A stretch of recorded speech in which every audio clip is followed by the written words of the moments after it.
Good afternoon and a very, very warm welcome to the third roundtable being jointly organized by Signia Healthcare and Nurse India. As many of you would know, Signia Healthcare and Nurse India work very closely together because of Thankam, who is CEO and founder of Signia Healthcare and also partner Nurse India. It's a pleasure to invite all of you today to a topic that I think is very relevant for all freshers and even for those who are in the final year who are about to join the nursing workforce on how do you make patient ready nurses and what are some of the nuances to really perform well and leave a mark in corporate hospitals in all hospitals, especially corporate hospitals. And I think to discuss this very interesting topic over the next 1 hour, we have a power-packed panel, and Thankam has curated this panel with a lot of care to ensure that we have representatives from across the value chain. So you will have a speaker from a corporate hospital, you will have an educator from a corporate hospital, you will have a principal of a very well-known college, you will have a CNO of one of India's largest corporate hospitals, and of course, you will have someone who represents the nurse tech and nurse skilling capability building space as well. So it's going to be a very, very interesting topic. And I'm going to take 2 minutes to also give you a little brief about Nurse India before I go on to introducing our esteemed panelists. Nurse India, and I know many of you, most of you perhaps are members or signed up members. Those who are registered nurses and nurse leaders are already members of the Nurse India ecosystem. Nurse India, I think, was born uh, sometime last year with the vision to make nursing a profession of choice in India. And while Indian nurses, our belief is that Indian nurses are prized the world over. Indian nurses, I think, are one of the best the world over. But within India, does nursing get the respect and the pride from the nursing community itself? Was a question that plagued our minds. And we thought that while every country of the world, especially the first world developed world, enjoys the benefits and services of Indian nurses, how can we make Indian nursing a profession of choice within India, and have more and more folks join this wonderful profession to really bridge the gap, not just in India but across the world. So that's the mission behind Nurse India, where we want to marry technology, people practices, and nursing practices, and really create an ecosystem where every stakeholder benefits. So whether you are, in class 10 or 12, wondering which profession to join, to a nursing student, to a fresher nurse, to a nurse team leader, to an educator, to a nursing principal, to a nursing, to an superintendent of nursing, to a nurse leader, to a group nursing director, to wonderful occupational nursing professions in places beyond just hospitals. There are about 100 odd roles within India and the world over, and nursing can really be the India's key to really become a Vikasit nation, as our PM says. So with that in mind, our motto is to make nursing a profession of choice and to give every nurse a voice to lead. With that, may I go on to introducing our esteemed panelists? And if there are any questions or clarifications about Nurse India, feel free to look up www.nurseindia.org or write to us. Our SMS, our WhatsApp and email IDs would soon be there in the chat. So a warm welcome once again to our panelists and to, I think, the 50 plus folks who've taken time out of a working day to join this webinar being held. I'm tempted to say it's a once in a 4-year event because today is 29th, but yeah, it's going to be a wonderful discussion. I will just share my screen because I'd like the audience to also see as I introduce everybody to be able to see that. Cool. So our first speaker, and in no particular order, our privilege to welcome Jaideep Herbert. He is the Chief Operating Officer of Vidyanta Skills Institute, which is in the very exciting field of mute medical मतलब हम हमारी simulation आवाज and भी जा रही capability है building. और अगर अनम्यूट करूंगी तो He is based out of Gurgaon, and as the Director of Clinical Training and Development, and as a medical simulation specialist, which is a highly specialized field that uses AR and VR in bringing alive medical and clinical education. Jaideep is at the forefront of nursing education and technology, and has through Vidyanta has enabled over 700 healthcare trainers. He is also adept at developing training curriculum, which, as all of us know, has to almost keep being updated every year, and provides training as per the evolving JCI and NABH standards. He's also an international certified instructor and a certified NABH assessor, an expert from India for the World Skills Olympics for the health and social care sector, and has been an international jury member for the World Skills Competition. He's also been an author, and he's been the principal author for developing courses for Healthcare Sector Skill Council, and written a major nursing book called Adult Health Nursing for BSc nursing students. A topper in baccalaureate, Jaideep completed his master's in nursing from Devi Ahilya University, Indore. So that's for you, ladies and gentlemen, a wonderful career where someone has married his nursing qualification with cutting edge technology to really bring alive nursing education. A warm welcome, Jaideep, to you.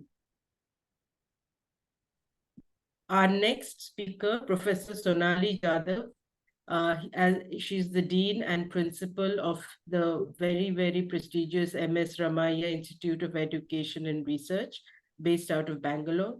A nurse educator par excellence, Professor Jadhav has been associated in teaching and research for almost 2 decades now. She started a teaching career in Pune, followed by St. Martha's in Bangalore, Bhagwan Mahavir in Bangalore, and currently is the dean and principal of MS Ramaiah Institute of Nursing Education and Research. She did her master's in nursing from St. John's College of Nursing, and followed it up with a PG diploma in medical law and ethics from the National Law School, Bangalore, and also holds a PhD in nursing. Also a prolific publisher, she's had several publications in reputed journals. And, please hear this industry leader address this real challenge, as folks get ready to join the workforce. Warm welcome, Professor Sonali. Thank you.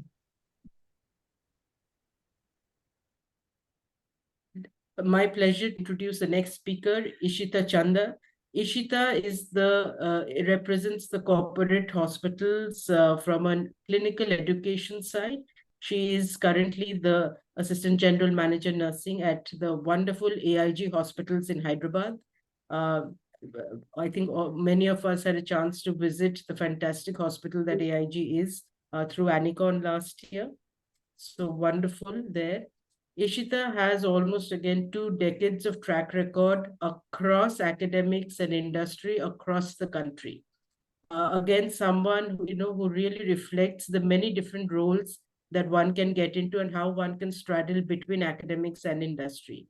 She has a Six Sigma Green Belt. She has an Annie Patient Safety Fellowship in collaboration with the Patient Safety Movement Foundation, USA. And she was also a winner at the 3rd Annual Patient Safety Conference 2023.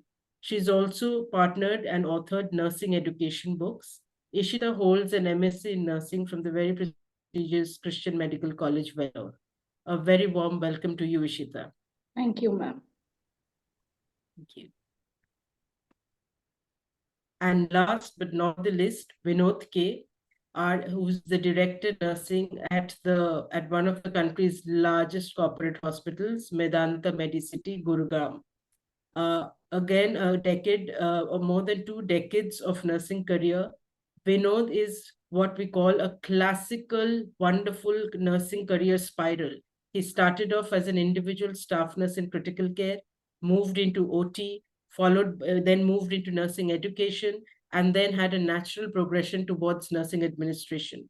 He has worked with most major corporate chains in India, including Fortis, Apollo, and today he presides, Max, and today he presides over the Army of Nurses at Medanta, Gurgaon. Richly decorated, Vinod has won many laurels in patient safety from various organizations. Also was the Director of the Year 2023 by Icons of Asia, and won the Nursing Excellence Award by the TNAI Association of India. Vinod is an alumni of Apollo Chennai, after which he completed his MSc from REK and his advanced management program in healthcare from ISB Hyderabad. So Vinod, moved from a classical nursing career into and then obtained certifications in management and administration, and today heads one of the largest nursing teams in the country. A very, very warm welcome to you, Vinod. Thank you and good afternoon. Thank you and good afternoon. And finally, I think my special privilege, as always, to introduce the host of today's session, as I call the one and only Thankam Gomez. Thankam's a friend, Thankam's a partner, Thankam's an advisor to most of us, Thankam's a mentor. And, from Nurse India, we couldn't have got a better partner to start with. So just a little story about, how Nurse India and Thankam came together and what is really one of the doings of Indian nursing doing with an early startup like Nurse India. You see, we had an audacious dream, my co-founder and I had an audacious dream of creating India's largest nursing community on a tech platform. And obviously, we needed to have nursing leaders support us. The first nursing leader and someone who I have always respected, even from my earlier CHRO of CK Birla Healthcare days, has been Thankam, because she's always been, I have always seen her being at the cutting edge of technology and nurse capability building, and very passionate about that. And therefore she was the first person we went to. She loved our dream and she joined the passion. And for Nurse India, it was a no-brainer to really have Thankam on board. And today, really, we're very happy to say that Thankam and Nurse India are almost synonymous, and she has given her all her support, including Signia Healthcare Resources, towards building and supporting a young startup like Nurse India. Thankam, once again, thank you. And we love having you here. And we couldn't have been prouder of this alliance. And with that, Thankam, may I hand over the proceedings for today over to you to take forward and create a wonderful discussion. Thank you. Thank you, Indrani. Thank you so much. If you can stop sharing, I'll get into the proceedings. Yeah. Yes. Great. So thank you once again, Indrani, for all the kind words, and all the four guests today. They all are, I have known them for some time. The oldest I know is Vinod. I saw him as a young nurse educator in Apollo many years ago when I came to Delhi. And after that, I came across Ishita, then Sonali, then Jaideep, and I have huge respect for these young, leaders sitting here today. So, as I informed you all earlier, so today it is going to be a dialogue. It's going to be a conversation. The topic for today, of course, is that from campus transitioning into practice in the corporate hospitals. So we are discussing corporate hospitals. We don't want to discuss government hospitals. And all of us are working in corporate sector, and corporate sector is the largest healthcare delivery system in our country. So obviously the largest workforce is also there. So we cannot, neglect that. So my dear friends, all of you, let me start with a little story before I start, having the discussion. Way back in 2001, when I joined as the first nursing head for Fortis. So my nurse educator, who is a very senior person, she said that we will design a induction program. So I looked at what she has made, and then I said, take off all this basics. Huh? There is no need. Why we are going to train them about TPR and all this stuff? Take off. We should just do this much only. So she listened to me because I'm the nursing head. So day one of induction, the first batch, with the first 1 hour itself, she comes back to me. She says, Tankam, this is not gonna work. I said, what happened? They don't know to take BP also. I said, oh, really? Okay, let's put that. So that is the story when I started in 2001. And then after that, for me, everything was a revelation. Like nothing could be taken for granted that the nurses who come to us, they are patient ready. So that became a norm for me. Well, induction also had be done from the very basics, then we built it up. But as I spend more time in India, in the same, arena of nursing education, colleges, principal, all that, so it's actually a complicated problem. Maybe because of the size, the culture, there are many, many, many things. If you ask me from 2001, we are sitting in 2024. Have we made a great difference when the nurses are getting interviewed? I'm very sorry that I don't feel a great difference. The difference I feel is that, yeah, there are some very bright youngsters that I have interviewed, and I could, start training them quickly. And always I tell them that it will take me about 6 to 8 months to make a fresh nurse patient ready once they come here. So, to all the audience who are here, without whom we will not be motivated to discuss this today, and we are recording this, and hopefully more people will come and, you know, see the recording, understand the discussions, and see that, the problems that we had in 2001, we are still having. Will the solution that I had in 2001, will it work in 2024? My answer is absolutely no, because the problems that existed in 2001 is very different from the problems that we have today. Yes, we have made success in many different ways, and today when we look left, right, everywhere, nurses are being discussed by nurses, by non-nurses. So everybody is interested in nurses. The whole world is interested in Indian nurses. So now, are we ready? I think recently it was Sonali who shared where the New Zealand, the CAP program, they're saying that, they are not, the foreign nurses are not able to make the CAP program because they are not adept. They are not trained for that. So everywhere there is a gap. Okay. So we are going to concentrate on looking at some solutions that have worked for each one of the panelists here, and also look at something that should be thought of, because we should be smart. The problem is not going to go away. It is better to find solutions. So with that, I'm going to start with Vinod to ask that, I said that 2001, I had that problem. Even today, I'm having the same problem, and I have left hospital in 2012. But I do interact with nurses, but officially, I'm not running any department. So I would like to ask you, as a nursing director, where are we today? Just maybe just little bit touching is good enough. We are not going to spend a lot of time on problems. So we would like to at least put the problems on a plate, and then we'll start discussing solutions. We still have the problem, and I would say it has gone from bad to worse. Oh, okay.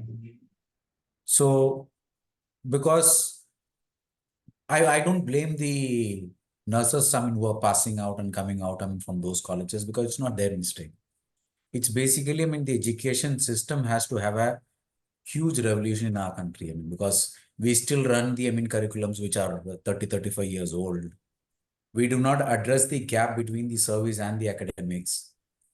We do not, follow what exactly, as you said, in the beginning, at least 70 to 80% of a healthcare system in India is managed by the corporate sector. The curriculum does not understand what is the requirement, of these kind of hospitals, because you can't settle everybody in the government sectors.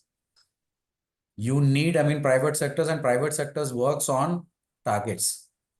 Private sector works on feedback. Private sector works on service. Private sector works on excellence. So all these are some of those things that which you will find a gap when you find a nurse, who's just coming out, passing from a college or school of nursing. So how we have tried to manage it, I mean, not only from this organization, at least, I mean, in the past 15, 20 years, is that now I think private sector has taken, I mean, this not with a pinch of salt, but with a lot of salt in it, basically by ensuring that the training is very robust in the system. So like, for example, I mean, in whichever organizations I worked earlier, we have mandated that the induction program for a nurse has to be a month. I mean, I'm sure that 1 month is not a time, I mean, where you cannot train a nurse for 3.5 years, 4 years. You will train a nurse, I mean, in 1 month. But at least, I mean, this 1 month is something that we religiously follow in the private sector to ensure that at least the nurses know the basics. As you said, I was just thinking, when I was in 2006, creating, I mean, some content, I mean, for the new nurses, I mean, who are coming into Apollo, I still remember the title we gave, I mean, for that program was Back to Basics. Hmm.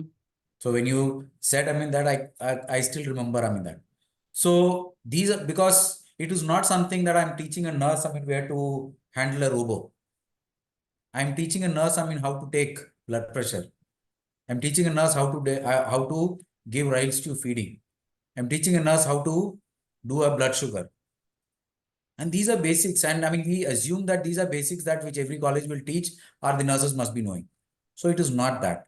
So at least in corporate sectors, I can say, I mean, at least in the hospitals where I worked, I mean, we keep more focus onto these things rather than, I mean, getting into things, I mean, which are at a higher level, how to set, I mean, the ventilator settings and all those things. I think these basics, when we set right, we are definitely in the right path to at least ensure the patients are not harmed. Okay. Thank you, Vinod. So now let me move on to Sonali because it's an automatic migration from service to academics. So, Sonali, you also have been around academics for a long time. And what I understand is that the curriculum that is written down by, INC is good enough. The problem is with the execution. I mean, this is what even I felt when I deep dived into this. If all those things are given in the right manner, probably when the nurses they come, they know all this stuff, and then we can work on other areas which needs to be given. 1 month time, maybe it can come down because that makes a lot of difference in the revenue also. So, what is your take, your experience in the past years that you have been in academics? What has changed? Where are we today? I think as Vinod said, similar thing, I would also say that nursing education probably rather having any kind of improvement, it has deteriorated over time. I would agree because there are a lot of challenges, as you said, it's a multi focal issue. There is politics involved, there is nursing community involved, there is curriculum makers involved. But of course, we have had one good thing recently is that the INC has revised the basic BSc nursing curriculum recently, and it has made it as a competency-based, program. But by mere calling it on paper as a competency-based, it may not improve anybody's competency. That's what I believe. Our basic challenges in education system today, like you said, the 70% of the healthcare sector today, healthcare services are delivered by private sector. Similarly, to 90% of the nursing education is also happening in the private sector. But there's hardly 10 or 12% of investment the government has put in.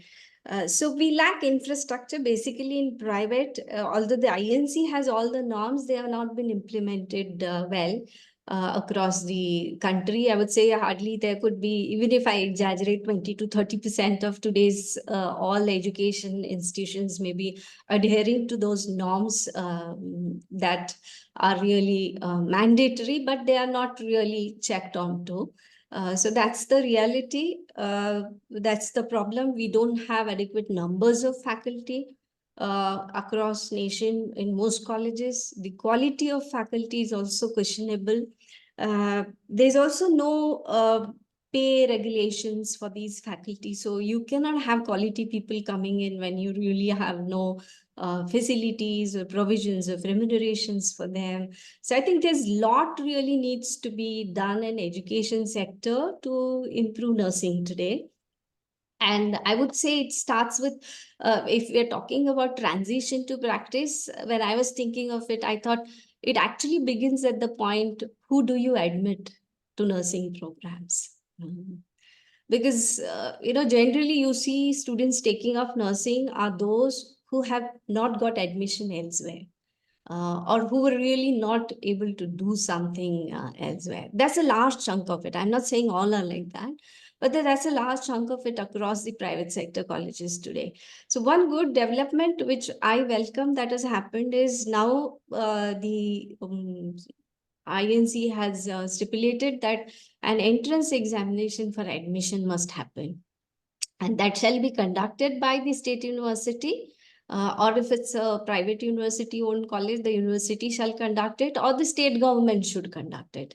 And we started it last year, and we need to analyze and see whether how effectively it goes ahead. And probably after another couple of years, we need to evaluate and see how well it's working. But I think that's a good development. Secondly, I feel the state government needs to really take up nursing education seriously. Because although the center may make rules, or INC being the apex body makes a rule, finally education is a subject of a state. And unless the state government gets serious, we have state nursing councils, and most states, they are only doing the work of licensure work for the nurses registration. Apart from that, they're hardly involved into checking on the quality of nursing education in the state. And even the state private universities, the state universities which are owned by state governments are having too many nursing colleges. According to the UGC, a university cannot have usually 300 altogether colleges affiliated to it. But my own state example, RGHS has 600 nursing colleges alone affiliated to it. In addition to that, they have medical, dental, homeopathy, Ayurveda. So it could be more than 1,000 altogether. So with that volumes, managing really quality becomes difficult. And if you also look at nursing education, it is something, the 50% of the nursing education institutions in the country today are concentrated in the southern states of India. We need to spread them out. I feel the government needs to invest more. In this regard, one good development that last year happened is they have come up last year's budget. It was announced that 1,570 crores the government has allocated for opening 157 new nursing colleges that would be managed in partnership by the state and center government on 60-40 finances basis. So initial investment the center would give, and then the maintenance the state has to carry. So I just pin my hopes there, because the issues that private nursing colleges have is infrastructure issues. Basically, the most important infrastructure for nursing colleges are having a clinical facility for students to practice their skills, which is lacking, I think, in a very large numbers. Again, even if I don't exaggerate, almost 70% of colleges across country probably don't have this kind of a facility. They get affiliated because there's a provision that you can have an affiliation to another hospital, but it just becomes for namesake, because mostly they get affiliated to a corporate hospital.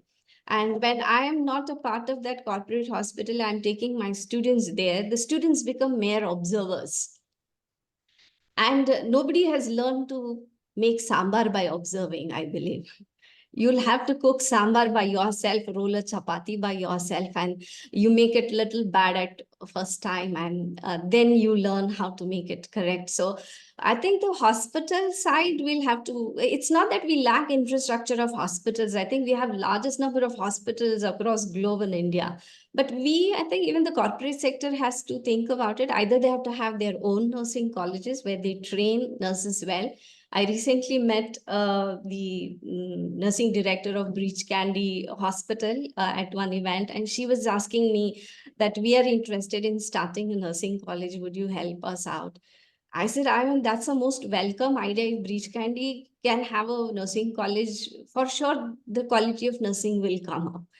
So as long as I think the corporate hospitals are taking interest and they are allowing their students to practice their skills, because what I see is the other issue from clinical side is people don't allow nursing students out of fear that they would make errors to do certain things. Of course, it has to be done under supervision, but if you don't allow them to touch a patient out of that fear, you are certainly going to continue having this problem, because that girl is going to be nothing different when she gets registered as a nurse. She's the same person and she'll have same skill set that you allowed her to have throughout.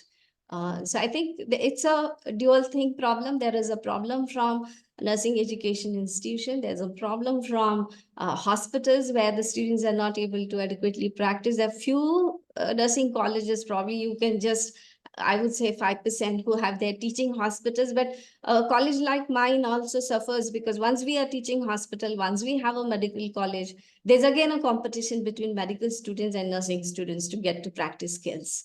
And usually we know it's the medical students who get the upper hand everywhere. So we need to get over, I think, these challenges. Yes. We'll come to some solutions soon. So now the service side and academic side, by and large, is agreeing that it has not gotten better. Yeah. Actually getting worse. But the need for nurses are increasing in India and elsewhere. And our nurses are still going outside. That means they are desired category outside India. And a lot of people have, started looking at nursing as a profession for post-COVID. And there are a lot many youngsters who join this profession just thinking that I need to go abroad. I mean, these are all known facts. So we'll not now get into problems anymore. So let me switch over to Ishita. She had been a CNO also before, and she has spent her entire time in corporate setup. So now we are going to get into solutions. Then I'll again circle back to Vinod and Sonali once again. So Ishita, in your experience, I mean, I'm sure that you are aware that how nursing education was happening earlier. Then what changes have you done to, because the problem still exists, so we cannot cry, that, the problem is there. So how can we, what changes have you done, which has given you some results? So now it is not, aspirational or thinking somebody should do something. So now you can tell that what have you done, and so that the people who are here as audience and as well as people who are going to watch the recording can think of something different. So what is your experience so far? So I have worked in North India, South India, eastern part, and western part. I think only central part of India I've never worked. The problem is same all across. So way back in 2000, when I was a student nurse in CMC Vellore, and now if I go back to the curriculum of education, it has changed a lot.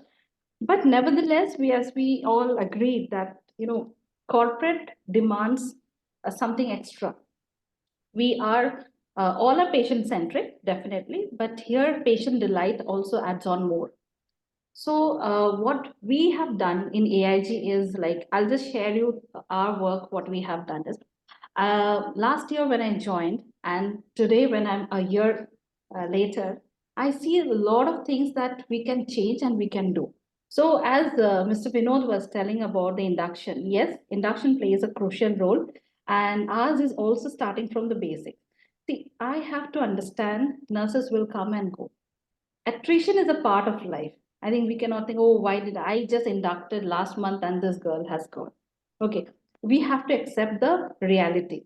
So we have an induction program starting from the basic to a level where it is not in the highly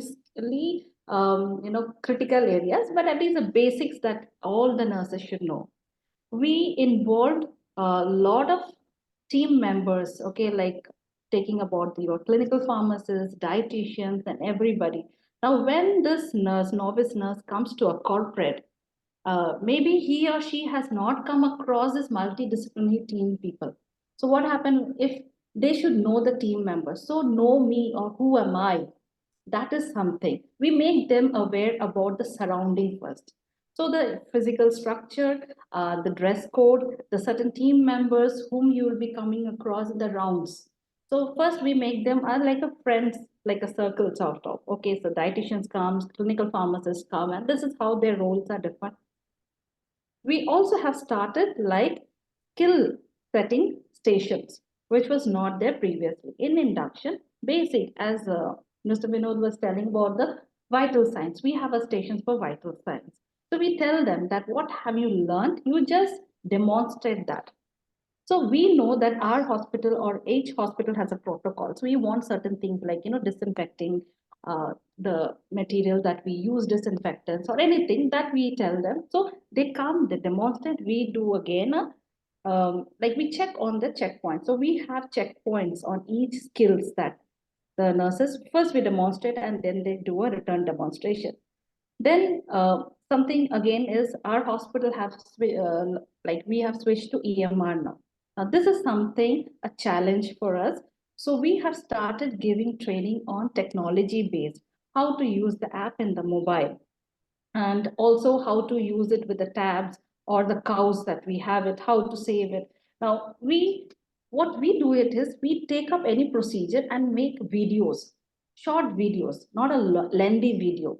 How to communicate when a patient enters for the first time in the like how to give an orientation of the room. So we have a small video. We tend to share, we share this to our the novice nurses or the inductees, and also we have daily briefing sessions where the in charges takes the small classes, so they get brush up. We also have the preceptorship program, which is very good here. Like once the nurse finishes the induction, we have a preceptor or a buddy system where a senior nurse is paired with a junior person. So they both come in the same shift. So they both take care of the same patients. So slowly we try to see how this novice nurse who has come into our system is slowly getting her self-dependency in doing the task that is being given. So like that, we have hand-holding. We also do every week a preceptorship meeting. Now that is done with the floor manager and the clinical instructor of the floor, where we try to understand what are the challenges that they have faced in this whole week. Okay. And then we also give a test. So every Saturday, these new joinees who have been working for a week in a floor after the induction, we have test, question answer, some case scenario basis. We have, critical thinking questions. Also, we give them case scenarios to present. So case studies, basically, what the case that they were taking care for the last week, we'll tell them, just present your case and let's discuss about it. So this is the way we try to improve their knowledge as well as skill. So to start off, I can tell you about this. Maybe in later coming, I can discuss you more about it. Okay, thank you, Ishita. And the problem is there and it's getting worse, and we are looking for solutions. The hospitals are finding solutions. And Sonali now mentioned about the service academics partnership. I'm going to park that for a minute, okay? And so now I would like to, call upon Jaideep. Jaideep has been someone who is associated with simulation technology. And the more that you read about what's happening across the world today, technology is going to play a major role. And that could be, we should be smart enough to use that technology to our benefit. I'm sure that, the people who are sitting here, you are looking at technological solutions, because even for kiddos, children, they learn to scroll the mobile before they can even speak. How do they learn that? It is called experiential learning. Give them the experience and they start doing it. I mean, it's known forever. And something that we do, we tend to remember. And while they are studying in the college, maybe numbers are more, faculties are less. Already you have told the quality of the faculty is less. So I believe the solution should be, one is about, ensuring that if majority of the content, can that be standardized to some level, so that you know that if the faculty changes from A to B, you know, some things will be the same. The same thing even for a hospital also. I personally believe when I was running the induction, one time my educator leaves, then I have my jittery feeling, because the next educator, how that person will do, I have no idea. So I think it is now time for us to think that what all can be, put as a backup, so that everything is standardized using technology. So I would like to hear from Jaideep that what has been your experience. You had been with simulation and you have traveled extensively and met, colleges outside India, where they are going. The problems are similar for nurses, but it's a different kind of problem abroad. So what's your take on, all these issues that that we are discussing? What are the solutions that you think that we have today, and what can be done? You can touch upon that. Yeah, thank you, ma'am. First of all, I feel like after listening from both from the service side and from the education side, their challenges, and being a nurse, I feel sad for that's really, I feel sad that what is going on right now. And yes, of course, these are the challenges is not only for the one location right now. And as we do our trainings for the many of the hospitals, and also from a couple of years, we started that trainings from the nursing colleges, and we realized that the route is there from the day one when the nurse joins to the nursing colleges, right? Where is the gap? Why these inductions are needed? Why these inductions? We have to work more on the inductions. Even these 30 days inductions are not enough. These are really the challenges which we think into that. And if I talk about from the nursing colleges, the certain things which we found, and then we are looking to provide the solutions for that. One is that in the most of the colleges, which we feel like the non-practitioner teachers, which is really a big challenge. The nursing graduates who just complete their nursing college, their BSc degree, they go directly and deploy into the nursing college as a clinical instructor. After that, they go for the master's degree. They have no clinical experience. They do not know that what's the challenges into the clinicals. They have no idea about that what's the NABH, ACI protocols, what are the clinical problems, what exactly the nurses' roles, whether the nurses' roles have changed or not, whether they are still into their book environment. And then they are just transforming that same knowledge, the teaching, to the nurses. Whereas we feel there is a huge difference between the teaching and training. And nursing is a training. Nursing is an art. It's not just a teaching. We have to understand, and every clinical instructor, every nurse academician, they have to understand this difference between the teaching and training. The same thing that the once they start giving them the training, however, sometimes they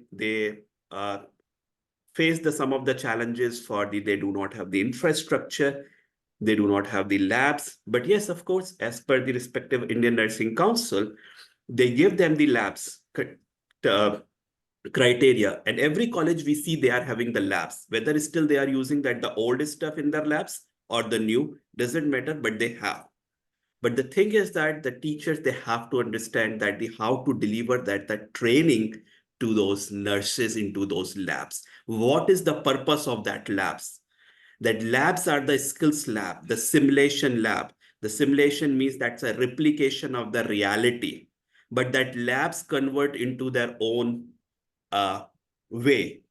The labs are not converted into the replication of the hospital scenario. So if the labs, when they enter into the labs, they feel it's a lab. They do not feel it's a hospital environment. So how do you give them the sense? So there we have to, I feel that instead of working more on the nursing students, we have to work more on the nursing faculties, that how they have to deliver the trainings. And first they have to understand that and I feel that we should have that in later on in the coming years, that we should have mandatory, as like in the medical college, the same surgeon who is the surgeon in the hospital, he is the professor of surgery in the medical college. So he knows that what is the current practices.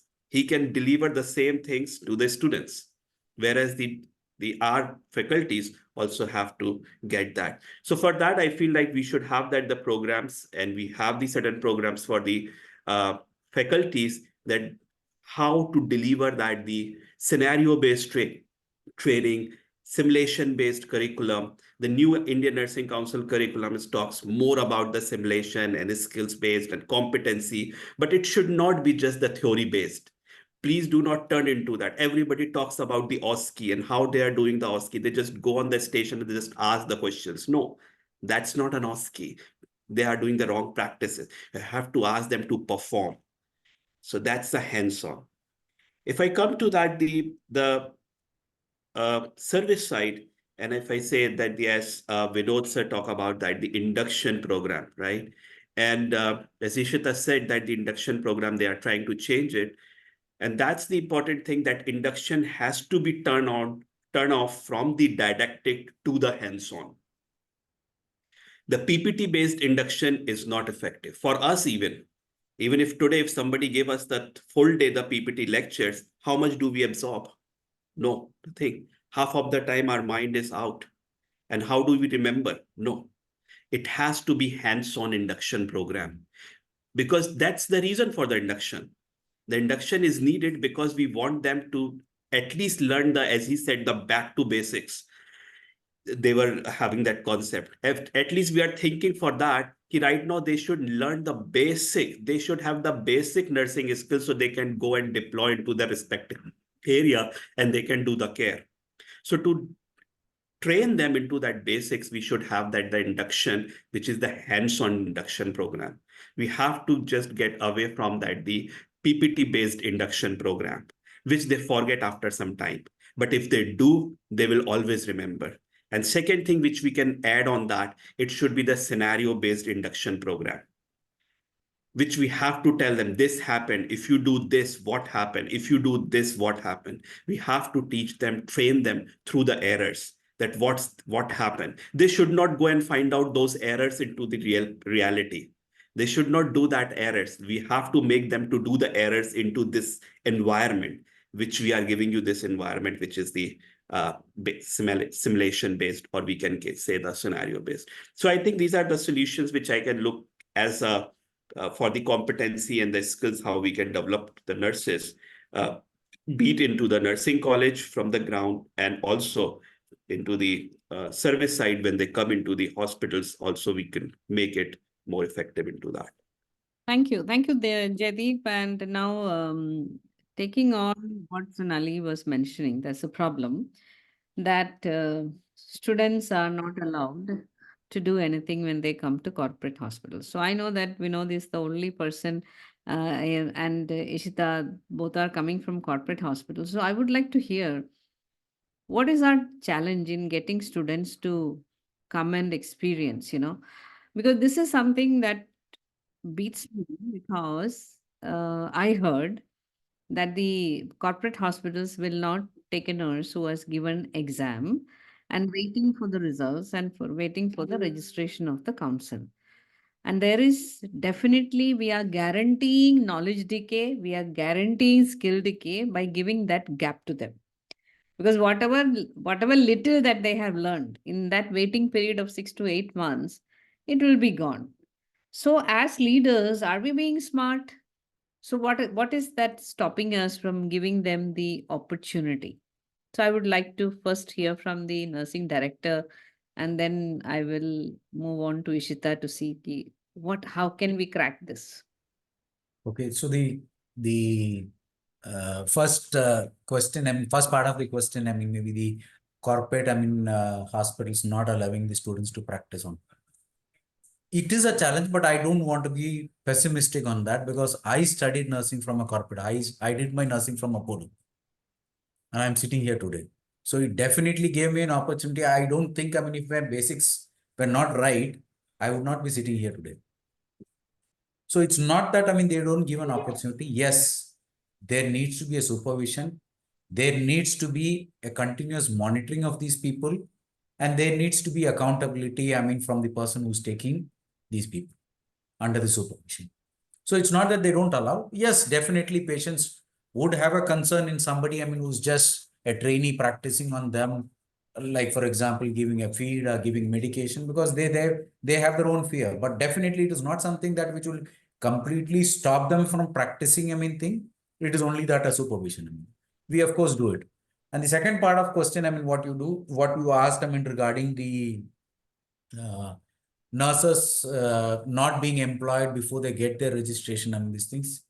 Yes, of course, there are some hospitals which do that. It is basically, I mean, for the compliance issue, because when you have a trainee, I mean, in the system, legally, I mean, you can't assign them a patient, I mean, which independently, and because they're not licensed to practice, I mean, on patients, I mean, directly. So there are certain hospitals which will do, and this is purely on the basis of the compliance, I mean, what they have, I mean, in the hospital. But there are hospitals which, like, for example, I mean, Medanta, if I say, I mean, I take them as a trainee, I mean, kind, and then monitor them, keep them under close watch, and then ask them to practice under some, I mean, seniors and this thing. So it is not, I mean, this thing, but of course, there is a challenge, but definitely there is a way out of getting out of that challenge also in this thing. Now, yeah, now, I mean, I mean, with no offense to the academician, I mean, because in the last decade, I've heard of a term which I've never heard, I mean, in my nursing career when I started, I mean, there's something called as non-attending. So maybe, I mean, the colleges would bring in a category of an application form where they would ask, I mean, people to write whether you are enrolling for an attending, I mean, nursing program or a non-attending nursing program. So that's how the status of education is going in our country.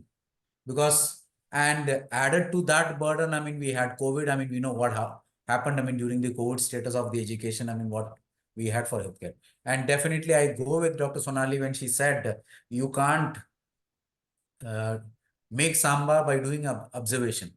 Here it is not even observation. It is basically through remote. So observation, there is something which is getting into the head. But I mean, this is in a remote, I mean, you don't even know what is this person listening. So that's the kind of education. I mean, I think these are some of those things that where the corporate hospitals definitely have a concern in picking up people and giving them without a license, and then you get into a trouble, you are in a double trouble. So these are some of those things that, I mean, where the corporate hospitals would definitely go a step back and then follow these compliances so that they don't get into a legal suit. And then, I mean, it is not going to be simple, I mean, when they get into a legal suit. So Dr. Sonali has already raised her hand to give response. I will just add one query to it before you start speaking, is that if I understand, in the BSc curriculum, there is an internship, right? So if that internship can be, in corporate hospitals, and if corporate hospitals facilitate, legally it is right. Legally it is right. So I would like you to comment on that as well, Dr. Sonali. I just raised my hand because when Mr. Vinod was talking that he was a student of Apollo and he was allowed to practice the skills, I think I have absolutely nothing to disagree with that, because I feel it's the corporate hospitals that should come up with their own nursing colleges, because that's where they're going to permit their students to practice the skills. What's happening really today is you have private nursing colleges who do not have their own hospital and who are getting affiliated with some corporate hospital. So when that happens, the corporate hospitals are really very skeptical about allowing those students to practice their skills, although they may permit because they get some kind of fees paid to them for having students to their hospitals coming for clinical area. So those are the issues. And we have large chunk of such colleges existing, especially I am based in Bangalore city. And in this city itself, we have 200 plus nursing colleges. And out of that, I guess at least 100 plus, 150 plus must be doing this kind of a thing, that going to another corporate hospital, because most of them don't have their parent hospitals. Of course, one welcome thing that has happened, a change thing, solution, Madam Thankam, is INC has now said, a new memorandum has come that within next 5 years, all the nursing colleges should have their own parent hospital, or else they'll be asked to shut down. I just hope that it is sincerely implemented. The problem in this country is we have policies in place, but implementation is a problem. But it's a responsibility, cumulative responsibility of everybody to ensure that it is done well. So that's the thing I want to tell Dr. Vinod. Coming to, I just have few more points to add what Mr. Jaideep was talking, and then I would come to your question of internship, madam. Mr. Jaideep, I totally agree with him that this having faculty in College of Nursing who have no clinical experience is the biggest flaw today in nursing education. I mean, when I was doing my nursing education, I really had very senior teachers who took voluntary retirements from armed forces. I got educated in Bharati Vidyapith in Pune. And I remember the whole folk that was guiding us, teaching us, was senior nurses who took voluntary retirements from army nursing services, and they were mentoring us. And it made a lot of difference having them as teachers. Today, as Mr. Jaideep rightly said, you have very junior girls who have never worked in clinicals. In fact, our nursing people have started looking that you do your post-graduation so that you don't have to work in clinical side. You can just be on a nursing education. There's also provision according to INC as on now that as soon you complete your BSc nursing, you could get appointed as a teacher in College of Nursing. I think these things need to change. We need to have some provision at apex body that there has to be stipulated a minimum of 2 years of clinical experience, and then only person be taken as an educator. Second thing I have, which is probably not thought of, I feel there are a lot of senior nurses, say 40 plus year age, and they have wealth of clinical knowledge that they can put across to our students. However, sometimes because they were on a clinical side, they haven't upgraded to MSc nursing. They are still BSc nurses or something. So there could be a top-up course that can be created just to give them some orientation about education, and they could add a lot of value to teaching in nursing colleges. At least at undergraduate level, I feel that should be considered, and that will go a long way improving the quality of nursing education. The third thing that INC has already proposed is an integration of nursing education and services model, which is a welcome thing in its basic form. However, it has its own challenges because as of now, as I said, only 20 to 30% colleges have their own parent hospital where such integrations can be envisioned. Then once it is parent hospital is available, how do you do the integration? Although there is a model suggested, the reality, the ground reality is, although we are a private hospital, in hospitals, the nursing service department is usually short-staffed. In nursing colleges, the nursing college is also usually short-staffed. So having both side people again to take up roles on either side and pitch in would actually disturb them a lot and add a lot of workload to them. In private sector, as we know, the nurses are really paid low, those who work on clinical side. Neither we are paying the teachers in private sector. So the major flaw of an INC model, what I feel as on now, is it does not mention of incentivizing of nurses who would render their services in a College of Nursing, and the College of Nursing people who take up some additional responsibility on a clinical side. Unlike government sector, there is both side of these people are not really well paid. So they're not ready to take up, and they are otherwise also overworked. I mean, I work at a very, very reputed institution, but the problems are not so different, what I'm talking. So I think that really needs to be taken in consideration for such integrations to happen in reality. On paper, it's absolutely fine. I mean, I did make a proposal in line with that, and I put to my management, I added a component of incentivization, which was neither rejected nor accepted. The proposal is just sitting, it's been 3 years. So that's a reality. Now, lastly, I would come to your question on internship.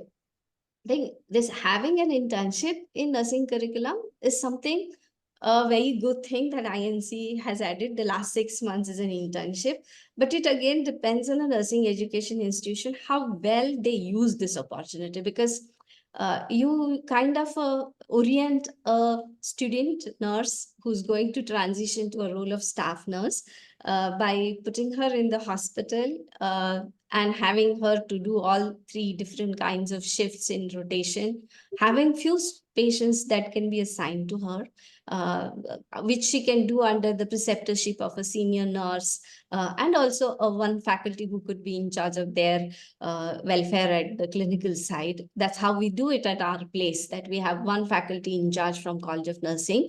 But in the last final year of internship, I put all my students under the nursing service department here. So their duty, I just orient my nursing superintendent that these are the areas where the students need to get their placements as per INC norms. And she puts the rotations. The rotations of these students are prepared by nursing service department. And our teachers do go and see them overall if they had any woes, problems, issues on that side, and also how to take a feedback as to how they are doing and assist them in certain things. And that's where we are now picking up areas where the students are telling us that what they don't know. So we recently had a workshop for our interns on medication administration. So we realized that although they are from such a good college that we talk about, they said, ma'am, we don't know how to load the medication. So we kind of, we had some empty medication bottles, we filled some powder in it, and we taught them how to reconstitute, how to load injections. And they were really happy. And they now say they still continue to do their internship. And they say now they are a little better at it. So I think that support kind of thing, both service and the college side, but that's only possible if you have your own hospital and your own college, which is very less as of now in country. So that could be one hurdle there. Yeah. So thank you, Dr. Sonali. So let me ask Ishita, hypothetical question, that if someone, a college, that you are not associated with, and if they say that we have a batch of, whatever number of students, you'd like to have internship in your hospital. Will you be able to facilitate them having internship in your hospital? But this is not a hypothetical. This really happened last month. And I was just in the flashback. It was from one of the college of nursing. They sent their 50 interns to our hospital, and that to the critical care areas. Now that was a very a difficult situation. If they were going to the floors or OPDs, I understand. But going to those critical areas like our ICUs, surgical ICUs and all, we are a little skeptical. Again, infection point of view, infection control point of view, but nevertheless, we did allow them, okay, at least to do the basics thing. And I had my clinical instructors, I had my in charges and supervisors, managers, all been briefed about what is the role or to what extent these students can practice on the patients. It was very well planned. We said these only they can do it, and you have to be constantly observing them. So it was done, and I was so happy when the last day, when the teachers, the faculty, and the students, they came, and they said that, ma'am, I think 4 years of experience, what we had in our college, I think we had the best experience here. We took in-service classes for them. We gave them hands-on training on different equipments, like, syringe pump, defibrillator, how to hold the defibrillator, how to do the functionality test, how to put the monitor live on the patient. We did allow them. And that's what we were looking, because, that is a transition. Now, until they practice, and on a dummy and on a patient, doing is much different. they feel that, connectivity is there. Yes, I'm doing it on a live patient. On a dummy, what happened? That fear doesn't come if something goes wrong. I know, I can't see the changes. Like like I'm not talking about a high fidelity simulation lab setup. So that's what we did it, and it really worked on well. Yes, it again depends upon the hospital management decisions whether to allow them or not. But I think we should allow them. If we are talking only, and that transition has to take place, for that acceptance is also required from the corporate side. That yes, let them give a chance to do, at least learn and the skill into practice. So we Okay, do it. great. One more thing before we were talking about clinical instructors coming fresh from colleges, right? So we have here clinical instructor designations to the nurse educators. We also call clinical instructor. So looking at that, I get most of the time the fresher MSc nurses, they come and say, ma'am, I want to work. So I ask them, why you want to work? You're just fresh from the nursing college. Ma'am, I love teaching. So this is the answer. I love teaching. And then I said, why don't you go to the college side if you love teaching? No, ma'am, here many things are there to learn. So, what we have put it here is any clinical instructor who wants to join in AIG have to work at the bedside minimum for 6 months. That means she has to work at the bedside, do all the 3 shifts, and then only after 6 months they will have a preceptorship over there when they're working the 6 months. And then I get a report, I get to meet, and then they come to my education and quality department. When I explained them this, and then I said that, are you with this consensus that you're going to work for 6 months with me on the floors in the ICUs, I will proceed with the interview if you agree with. So most of them back up and say, no, it is difficult. So that is how. So I think the message that is coming pretty loud is that there are solutions available, but there are champions also needed who will champion each cause that we are talking about. We don't, sometimes I say that sometimes we wait to boil the ocean. That day will never come, probably. So we can start boiling something in our little cups. So I think Vinod is already ready to boil the cup. So let's listen to Vinod, that what does he, and Vinod, I would like you to also touch upon, because I know that, Vidyantha, Jaideep is closely associated with you, and they have been using simulation based methodology for inducting nurses. So I would like you to, opine on that. What is that experience? How did that help, See, maybe, before I answer that, the internship. So the internship, I still remember we started this internship, program, 2.5 years because I got a call from one of the colleges in Bangalore. They said they have a batch of intern, around 65 students, and they wanted to place them, as an internship, at Medanta, and nothing to be paid, to them. They will be working for 6 months. So 2.5 years back, we took this first batch, this batch, and we said we will not exploit, these people. We trained, these people for 6 months internship, and we absorbed all the 65 people, again. Now, after that 2.5 years, now I have close to around 150 students from 3 colleges. So it's a win-win situation, for us, that every year I get, the internship, batch completely joining Medanta. Fantastic. I So think from, that's a shout out to all the people sitting here. yeah. And this is like we give hostel and food and accommodation free for them, and 6 months, and we do not place them, for general shift. They work in shift duties, and we pay them a stipend. Okay.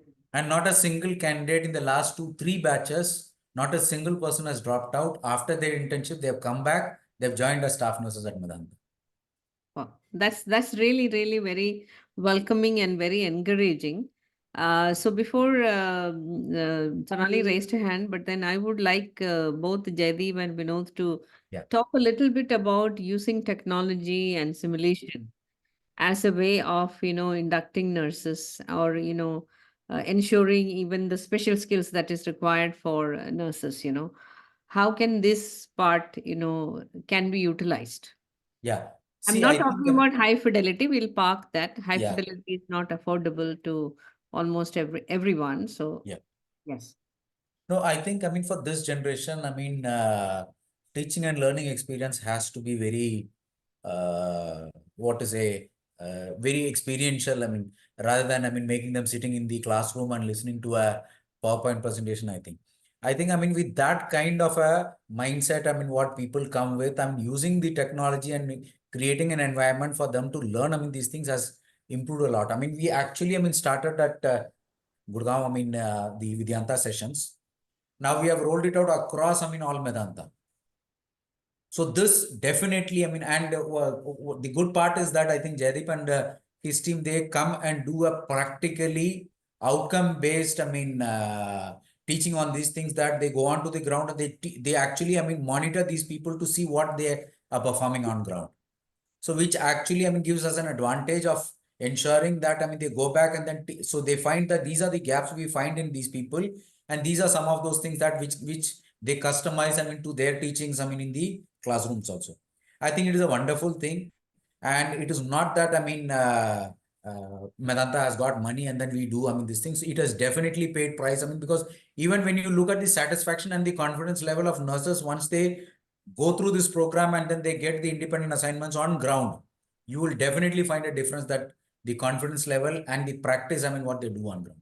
So it is definitely, I think, I mean, Jaideep has been very kind enough, I mean, to do these things. And he has been very kind enough, I mean, where we have a problem, I mean, he has trained, I mean, 3 or 4 of my clinical instructors also to these simulators and high fidelity training, I mean, which he keeps doing, so that they also can be utilized in the hospital to do their trainings in the normal on-the-job trainings and all those things. So I think it definitely works well.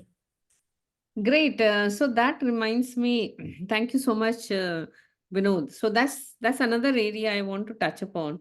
So I'm going to ask the question to Ishita. Okay, so you are a nurse educator of a large setup with lot of advanced therapies happening, and you said a lot of good things, that you have simulation, this, that. So in this context, the people that you also have same challenges, not getting good clinical instructors, they keep changing, etc. In that scenario, if there is an opportunity to take the induction part and give it to, because this is something I keep on I keep on thinking about it, that why the service side is not trying to be smart. As I told you, the induction it's like a machine, no? Just rolling. Induction, induction, induction, induction. It's keep on happening. And majority of the hospital's educator and the system is spending time on them. Where in fact, after this experiential learning of induction program, they should be well mentored in the floor. I mean, these your preceptors, clinic, they should be free. If your entire nursing education department is going to be all the time busy doing induction with the kind of attrition that we have, I'm not talking only about AIG. Think little bit more broader, like a solution. So, like for example, Jaideep is doing the induction program for Medanta, and Vinod is telling it gives great results because their job is only to do the induction in a very experiential manner. So that one headache is out of the hospital. So I'm not talking about the cost, etc. Cost will be obviously, as Vinod said, it gets offset with the outcomes. So if someone is doing that induction on a technology based, maybe there are video solutions, there are simulation, they some other party, I'm not talking about only Vidyanta, could be anyone doing that piece, then in that case, will you get more time to supervise nurses into the higher skills that is required, induct them into your super specialty, because all the corporate hospitals are not nursing homes. They Yes. are tertiary care centers. They are quaternary care centers. So you need all specialized nurses. So you are struggling between doing basic induction to advanced development of nurses in other special areas. So do you think this as an opportunity which is existing for players like Vidyanda and other people who may be only getting into one thing? It's like you do same thing every day, you get very the best way possible. And then you don't need to worry about the attrition of your educators, clinical instructors. So what do you think? Do you think that this is one way that hospitals can think? Yes, yes, definitely. That's a very good idea. And I think bringing like, I have heard about Vedanta's skill labs and others like that. If there is an organization who comes and helps us corporate to do it, I think it will be a great help. So our hospital is partnered with Mayo Clinic. So in Mayo, they have they call it as a nurse residency program, and we are also in coming days going to adopt that, maybe in a different nomenclature. So what they do, they get the fresh graduate for 6 months, they run this course of nurse residency where they don't come to the hospital, they are taken to a lab where, just like a pseudo patient ward, they train them, they give scenarios, they do a lot of hands-on practice. So this was just a talk with our medical director a couple of few months ago, and we were also thinking to have a lab set not in our hospital, and where we take these trainees or freshers and they are being inducted for 6 months. Maybe in between they come and they practice, or half day they observe the hospital. So they get that, and they will be only in that area. And once they are competent and skilled enough, then they come to the hospital. So, that system we were also planning, and definitely with some structured training with skills associated with that skill lab sort of will definitely help the upcoming batch of nurses who will be coming and absorbed in the corporate. So that transition is very important, I think. Okay.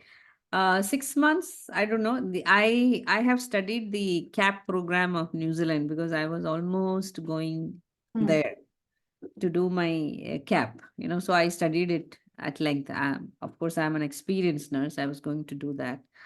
So there, that CAP is also like a residency program inside the hospital. And then, you spend some time in their simulation lab, and then you show your hands-on skill. You need to come back. So just a little advice, maybe in India, 6 months residency for a fresh nurse could be too long, because we do have an internship. So we should be able to Yes, use that that very piece. smartly. So Sonali, I am just thinking that, how about having a finishing school for colleges? There's again an opportunity, let's say, like, entities like Vidyanta or any other company. When I was in Berkeley and all, we were trying to help by saying that, we will come in. Because when Ishita told, that after their internship program, they said, we learned more than what we learned. So my personal experience when I was earlier in the simulation lab is when we did a finishing program of 2 months. It was 2 months that time. When the children were leaving, almost all of them were crying. So I said, why are you crying? You should be happy. They said, 4 years and here 2 months. We are just thinking, suppose we learned like this only all 4 years. Oh my God, where we will be. So, but it's a nice thing to say, but to make it happen, it's not going to be that easy, because all the challenges, as you discussed, the quality of the educator, the people who are teaching them, their commitment. Jaideep mentioned about being a teacher and a trainer. And this is my famous question. After I left Fortis, when I was into training, for every educator, I will be asking, what's the difference between a teacher and a trainer? And I have my own definition. Teacher is the one who comes and vomits whatever is inside, without knowing what that vomit is going to do. Trainer is someone who will bring out what is required to be given so that the person, the learner, gets it. Whatever that you are wanting to give it to the person, that person understand. That's the difference between teacher and trainer. And I think every student, every young nurse who joins a college, they deserve a trainer, because nursing is about working with patients. Now, trainers can also be developed. So my question, Sonali, is that I have never asked this question before. I'm sorry, I'm asking this question to you. Is that when you hire your teachers, do you check their competency level on all the procedures that they are going to teach the students? I never asked this question. It just popped in my head. It's a very good question, ma'am. I mean, competency per se, clinical procedures, how competent they are at performing. Of course, as of now, we're not doing at college this testing. It happens in hospital if they are applying for a nurse's job. At college, what I'm doing is we give them practical based, certain MCQ based test. And we see their performance on the test. After that, we do a teaching demonstration class where I give them clinically oriented topics to teach. Say, for example, wound care would be a topic given to them for a micro teaching for 5 minutes. So they would have to just talk about, wound dressing, rather wound care, it would be wound dressing. So we would see that what clinical knowledge they have, and they speak for 5 minutes, we get to know what they really know about it, or they've just made a PPT and come. And followed by that, we have an interview, wherein we sometimes tend to ask them questions based on what topics they received for their micro teaching. So that's how we prepare them. I mean, we get them in. Unfortunately, many are not able to clear our simple MCQ based test itself. I'm not at all surprised. I'm Yeah. not at all. In fact, this time I had an interesting mix of, I was not really hiring BSc nursing people as educators or clinical instructors in college. But after COVID, there's a real shortage on education side also. Many people have left country and there are not many applicants. So I convinced my management, since INC permits, so why can't we go back to hiring BScs? So this time we had a mix of BSc and MSc applying for the same position. And the number of BScs who cleared our entrance test was higher than the number of MScs. So I said, okay, that's a welcome sign. I mean, that makes clear that probably having done a post-graduation from a not so good institution, and as some, I think Vinod was mentioning that non-attending colleges, that's a big issue. But that's a regulatory issue, and it's partly political, partly government's, apathy, and also involvement of our own nursing professionals, because one way I find them very helpless, if you look at nursing scenario, because they all are in need of some kind of a job, and they have been doing this nursing education job for a long time. And frankly speaking, most of the nursing educators at these private nursing colleges are at the mercy of the management. They actually are not empowered to really make any decisions there. They're just following what has been told to them. They don't have a very sound educational background for themselves. There are no opportunities for them to really improve themselves. I always say that at a university level, at an institutional level, faculty development programs need to be develop, because your faculty will remain outdated if you don't teach them about what are the new developments in educational technologies or on clinical side. So we do have here, what efforts we are doing is we are inviting clinical side people to share their experiences with faculty and students, those who are experts. Like there are nurses on clinical side who have gone and trained themselves for PICC line insertion at Tata. So I invite them as speakers, guest speakers, and then they talk about, what is that they learn. I recently invited, needn't be very big topic like PICC line. I invited my nursing superintendent just last week, and she talked to my students about pressure ulcer prevention and management. Because I think that's a very, very basic topic, and that nurses need to know. So coming to, I think Jaideep is running a skill lab, and I feel that's a very interesting thing. What proposal I thought that because private people can come up with limited such skill training institutions probably, but what universities could do, like we have a very big university in Karnataka, the universities to which the nursing colleges are affiliated could set up zonal skill labs, which could actually be of help to nursing students to train on their skills, because not many nursing colleges can really invest in high fidelity mannequins. Of course, I feel that they should invest in low fidelity mannequins to teach basic skills. So that's about skill lab take I had. I have a very interesting, I was doing a survey. I think Ma'am Tangam is aware about it. We created a form where we asked across India students as to how confident they feel. This was among the final year nursing student survey. How confident they feel about basic and other nursing skills. And the same survey in a little tweaked format we administered to the nursing managers across country, nurse managers on clinical side. And if we have time, I would just like to show the slides. There are just couple of them, the results. Can I? We are almost 4:30. So maybe you can give a gist of it, quickly share, and it is a very interesting thing to see that what skills they are. I just probably show just one of it probably so that not go into much of depth of it. Can you see my screen? Yes, yeah. Okay. So this is the first slide where we asked about basic nursing skills. This side we have nurse managers who responded. This side we have students. For students, basically we asked them how confident they are, and we put it like very confident, confident, somewhat confident, and not confident. So if you see for students in basic nursing skills, many have like rated themselves mostly on very confident and confident, whereas on nurse manager side, it looks a different picture. So I had a question for Jaideep actually based on this. What is his experience? Because he's training the nursing students. These are final year students taking. We had 500 plus students taking this survey, and we have 170 nurse managers taking this survey. This is just an interim analysis that we have done. We may have more people taking this up. And this Where is was this population from?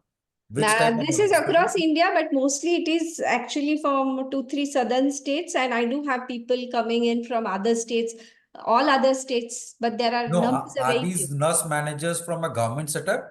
No. Most of them are from private setup because we don't have that much of government setup. Government hospitals are only 30% in this country. So majority are from private. Majority are from private. Because the results are completely controversial. Yes. So that's what we were baffled when it came like this. We were baffled actually by these results. So I thought I should put this to this panel when and it- have let them me- their let me thoughts on tell- it. Yeah. Let me help you, Sonali, because I've been Yes. training nurses from 2012, and I had been giving tests on patient safety and infection prevention, and it's all practicing nurses because I don't train students, and I am still waiting for someone to pass. So, that is what it is. You know what happens, my feeling is that as they gain experience in managing people, somewhere they let go of the basics because they are not doing that teaching, on the spot teaching, like we were lucky to have, ward in charges who are ate jate, they are only teaching you, like all teachable moments are used to do. If you are continuously doing it, you will never forget the basics, right? So I am not surprised when Sonali is showing that because the same students, after a couple of years, they will be on the left-hand side. No, I just thought And probably they I should go, they see um, role models. This is what it is. So we are creating our own vicious cycle. And this is again, I say, this is the knowledge survey. yeah. So No, it's not a knowledge, it's just perception. It's just Oh, perception. see, assessment. It's just that's perception, how exactly confident I feel about right. starting an IV access. Like that kind of questions we have asked the final year graduating Right. students, and they have said that they feel very confident. They Whereas and if when you you look give at them the the IV arm and cannula to just move, oh boom. yeah. So So, Sonali have a ma'am, Tangam question. ma'am, actually we did this, we did a real skill test for our senior managers, AGM, okay, in charges, and it still continues. So we had the first round with our senior leadership on HIC skill competency. Okay, then we went to the nurse in charges. Then we went to the shift in charges, and now we are doing it for the in charge, like for the staff nurses level. And what you said, I do agree. Sometimes the skill actually gets lower and lower as the experience goes. Maybe because of the administrative skill that they are gaining, the practical skill sometimes reduces because they are no more at the bedside. So that was reflecting when I did my competency assessment on this leadership. So I was also reflecting back on the same thing. Great. Jaideep, one thought around what is your current updates on how technology is, coming to rescue for upskilling nurses, upskilling academicians and students, because you are also, regional, center for INASCL, which is a body for simulation. So can you just spend 2-3 minutes on that and just apprise the team here, where exactly others are, moving forward and how we should be smart enough to use technology with all Yeah, the challenges we have of quality and numbers. right. So, as I said, with these current challenges, whatever the ma'am said and the Vinod sir said from the services, we come up with the solution that many of the nurses, when they look as the many of the colleges, they don't have the parent hospital, they cannot go for the any of the clinical experience. And even though if where I studied, it was a parent hospital is there, right? And it was a mission hospital, and uh, I was able to do all these procedures, right? But still, there are the according to our logbook, there are the many of the procedures where we cannot even get the chance, even our studentship, to see those procedures. So having that, then many of the times, then what the current generation is doing, they go into the Google and they search the videos about those procedures. But many of the procedures videos are not available into the Indian context.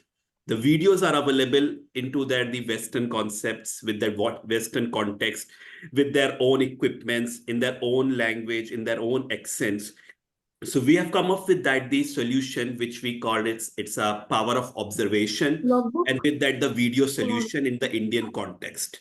So the student nurses, they can see that what exactly with they have the Indian context, how you have to communicate with the patient, how you have to document, how the doctors do that, how they prescribe it, how the nurses document it, how the patient relatives talks to you.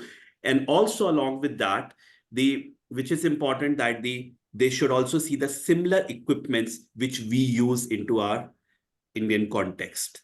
So that's why we come up with that solution to produce the videos, clinical procedure videos, where they can learn through those videos. And those videos, we are bringing it into a very nice way that from the prescription, when the doctors prescribe, they have to check from that prescription, how to check, until the end that video, when you finish the procedure, how you document that procedure.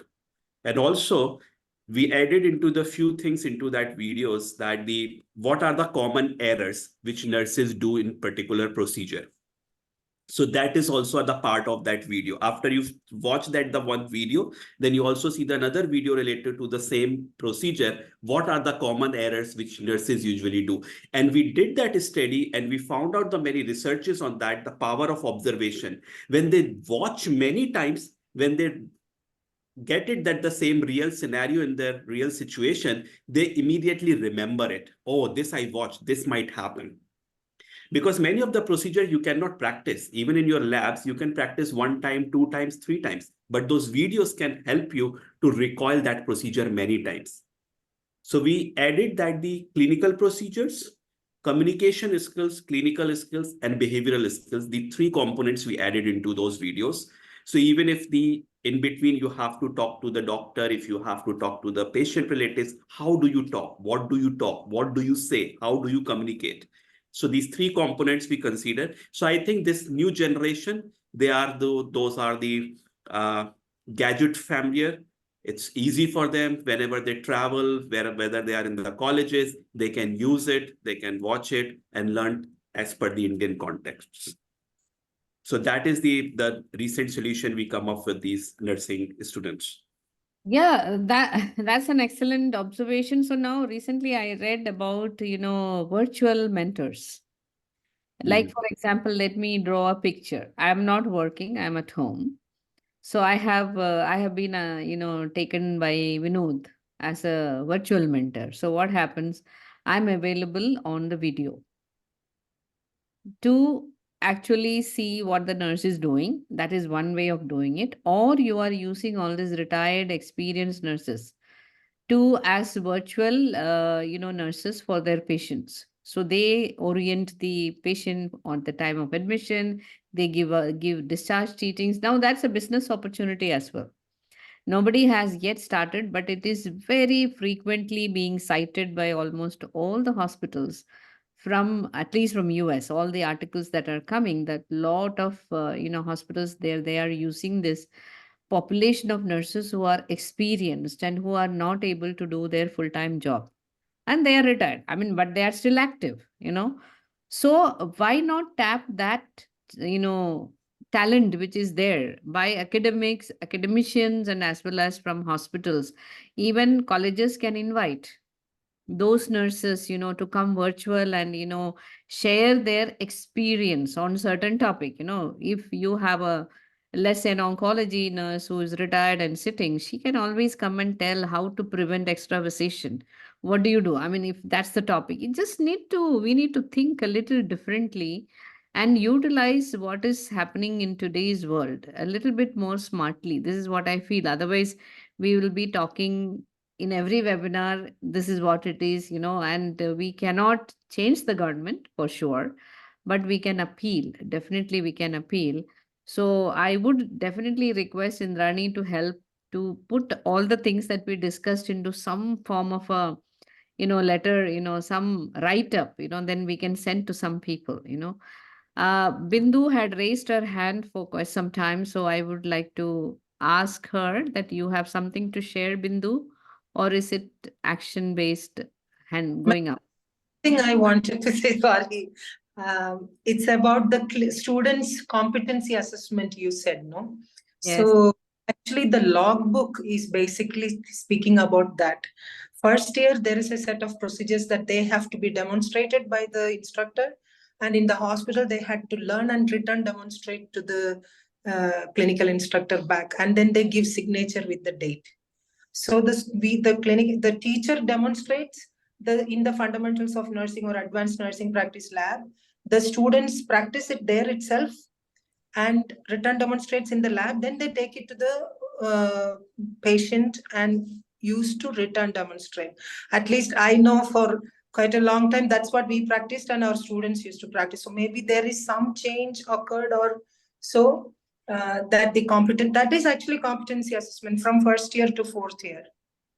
Yeah, when I was a student also we had this, but the challenge that I come across is that too many students and less faculty. So Yes. it actually becomes a signature checklist kind of a thing. Tick, tick, tick, tick, and sign that it is done. So these are problems on the ground. So I think, as Jaideep mentioned, suppose you have a video of a procedure and somebody is watching it many times, then probably when they come to demonstrate, they will be doing it in a better manner without consuming too much time of the faculty. Right? Otherwise, every time 5 people they come, they are making mistake, then you are also off. Then say go back, right? It's a possibility. So thank you, Bindu, for that input. And Seema, your video is on. Would you like to say something or you want to share something? Hi, good evening, everyone. Am I audible, ma'am? Yes. Yes. Yeah. So thank you very much for all the views and ideas that I have learned from the transit to the practice. So, Tanga ma'am, you have mentioned that it has been practiced in the New Zealand. Now, since I worked there and have evidently seen this transition to the practice, and was very glad to see the topic when it come on my email, and madam has sent the link for this. So I'm really glad that it has been thought now that how new nurses from their degree or diploma, how they're gonna be transition to their practices. It's been well thought now. I'm really glad on this one. So my question is this, ma'am, that somebody mentioned the nurse residency program. I think it was one of the. Is it Smith? Is it sorry? I forget your name. Ishita, yeah. Yeah, Ishita. So I just want to know that this program is for how long? Is gonna be the same as the Vinod has mentioned that they're gonna be nurtured with the bud and till the blooming flower. Is that the same way? That's it. Yeah, we at present in AIG, we are running 3 nurse residency program. So ours is a gastro and hepatic specialty hospital. So we run around 6 to 8 month one course that is on gastro NRP. We have another NRP which is called as OT NRP, and other one is general NRP.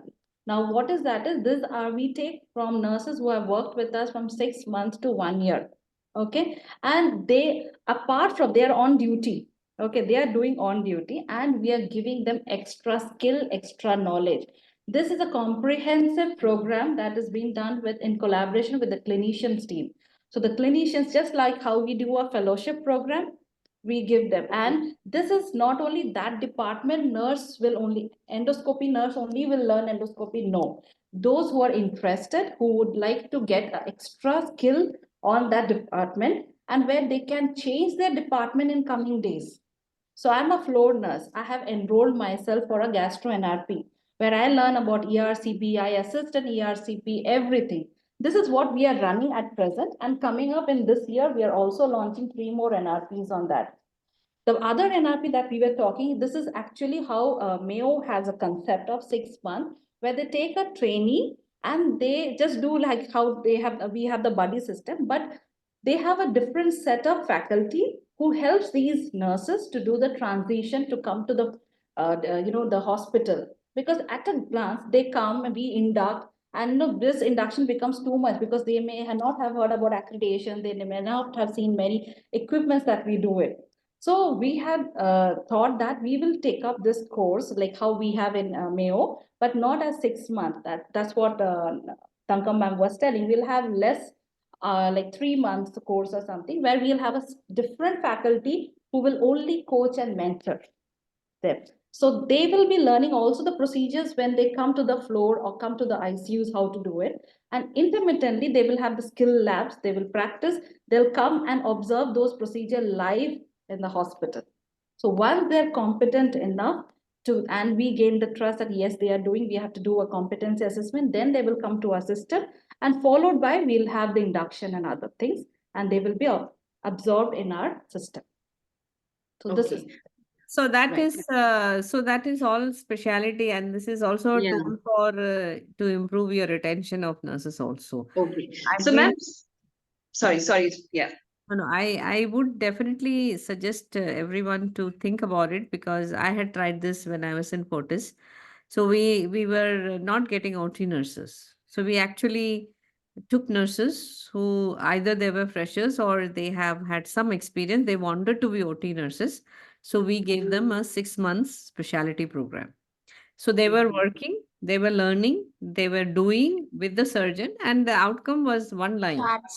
The OT nurse should be able to do first scrub for cholecystectomy. Very clearly, outcome was defined. Like if it's a critical care, one line. The student, whoever is the nurse who is getting trained, should be able to be confident with a normal ventilated patient, not too complicated patient, but normal ventilated patient.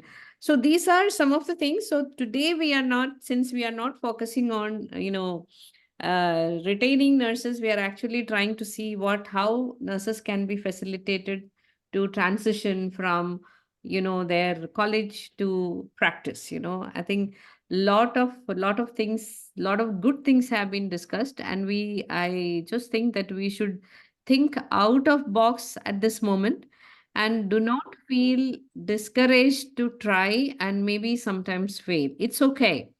If we never try, we will never fail, and we will never know what we are learning.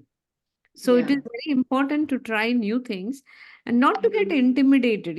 What I have seen when I left Fortis had been here is that every time when you discuss with someone about a solution, everybody start thinking, oh, is it my chair in danger? It's like the one, I'm being very, very candid here. The nursing head start thinking, if I give the induction to this company, my CEO will ask me, then why are you here? So that CNO should be smart enough to answer, why is she there or why is he there? There is so many other things that needs to be done. So we are actually overboard with time. Indrani is giving me signals. Thankam, it is too much time. She was asking me, will you have enough to discuss for 90 minutes? I said, you wait and see once the discussion. Ma'am, No, can I just also, ask last Thankam, there question? are a lot of I just hold lot on. of Suzma, other Ma'am, people who want to ask. 1 second. Yeah, Uh, there are a lot two of other hands. people who want to ask. Yeah, so just hold on. I will go to Nirmala. Please keep it short and sweet, Nirmala. Then we go to Sandeep. Yeah. Good evening, all. I just want to know in NRP program, you said they will do duties. Also, they will attend the session or classes. So they are on shift duties. How do you manage this? So Now, this is after the shift. shift duty, they come for the class, and those Mm. extra hours we give them overtime. Oh, you give them a Yes. monetary Yes. benefit to give them. Yeah, we give them, Okay. no, because that is, benefiting them and us. Okay. Finally, it is going to be helping in patient care and patient safety. Okay, so we have to be, and also we have some monetary benefit after they finish the NRP. We have a certification program and a remuneration if they score more than 80% in the test. And as well as skill test also, if they score more than 80%, they will be rewarded with an extra remuneration after. Okay. Okay, So good. there's Thank you. one more thing in the residency. If you are going to take nurses, there's another way to look at it is that you create a complete calendar. In Yeah. one calendar, the class timings are already slotted, and then when they are on shift duties, they're only on hands-on clinicals. Maybe that's something you can think of. Yes, Sandhya, ma'am, we have the schedule like that only, and they adjust the duties and put send them. Duty Sandhya, has to be adjusted. that's Yeah. the last Duty is adjusted. hand up. Yeah. Ma'am, I think Vinod sir would be better. Like actually, we as a part of our attrition and also to increase the competency, we have started 12 specialty program, and one of the first in like transplant, kidney transplant, and liver transplant, and anesthesia also. And by 2 years it's been, we have seen that we could retain 72% of nurses in our organization. With Great. giving them a competency and also an extra incentive. Sir, I request you to speak on this, sir. So we started this, I'm running the third batch right now. So we started 12 specialty nursing, with super specialty, all super specialty like thoracic nursing, transplant, liver transplant nursing, kidney transplant nursing, BMT and all those things. So before we started this program, we were very clear. It's not that we'll train people, we'll give them certificate and ask them to find a job. We were very clear that we will incentivize every single training.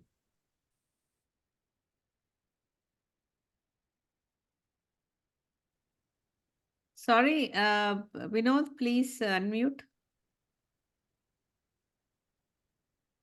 Yeah. So when we started this program, I'm running the third batch, right now.